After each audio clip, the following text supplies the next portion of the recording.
Cabdullaahi Cali Aadan oo magaciisa afgarashadu yahay Maxamed waxa uu ku biiray Al-Shabaab 2014 waxa uu kaga biiray Qansax Dheere waxa uu ahaa curadka reerkiisa sidoo kale waxa uu caawin jiray aabihiis oo uu la xoogsan jiray si ay u koriyaan 5 caruur ah oo ay ka gooriyootay hooyadiis iyo xaas uu mar dambe guursaday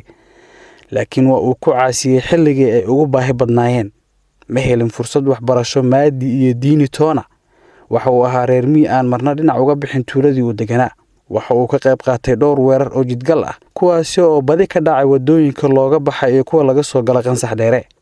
26 November 2018 ayuu go'aansaday inuu nolosha isdhaafiyo isagoo sidoo kale gacantiisa ku dilay caruur ku jirtay xarun ku taala magaalada Gaalkacyo dadka waxgalka ah ee ku baxay gacantiisa waxa kamid ahaa Allaha u naxariistay dablo xooga dalka Ciise Cabdullaahi Cali oo kamid ahaa ciidamada sida gaarka u tababaran ee danab mid askari ah إن شاء الله ميل دربان ولا هنا ميل الشيء إن شاء الله هو سير دمرك الدرب بربري أنا كان درب أكتر في دينا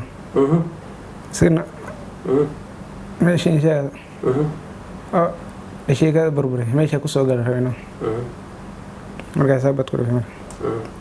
isla maalintaasi waxa dhacay qarax labaad oo ka dhacay bartamaha magaalada gaar ahaan goob aan ka fogeyn xarumaha waxbarasho ee jaamacadda iyo iskuulka Gaalkacyo qaraxaasi waxa uu dhaawac ka soo gaaray maama Siraad Wardheera Nuur waxay sidoo kale ku weysay saygeeda hadda waxa ay la daalaadhaysaa nolosha laba wiil oo kaga geeriyooday saygeedii hore qaraxi waa dhacay markuu dhacay aniga dhulka laga qaaday anigana qiyaar la'aan baa laga qaaday ani meel aan saasdana oo qashin ku dhex jiraan arka anigana oo duduwan waa ka booday waa arka aan noolahay waa ka baxsaday xilciyo baxayo igu soo dhow baan ka bax ilaahay waa amarka ilaahay baa iga baxshaanay aniga shaaban karsaday qaayad imisa carruurta laba cunug baan haystaa marka halkaan ka biishaa bartaan shaahigaas ka karsadaa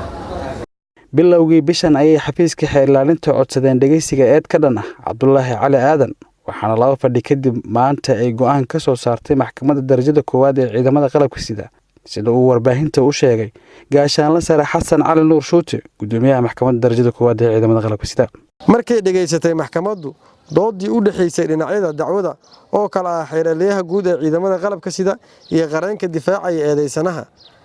sidaa darteed maxkamadda waxa uu cadaatay in dambiile shabaab Cabdullaahi Cali Aadan uu yahay dambiile galay dambiga lagu soo oogay waxayna maxkamaddu ku xukuntay dil toogasho ah cidii aan ku qanacsanayn xukunka maxkamadda waxa uu furan racfaan wabillahi tawfiiq Cabduqaadir Ciise warbaahinta qaranka magaalada Gaalkacyo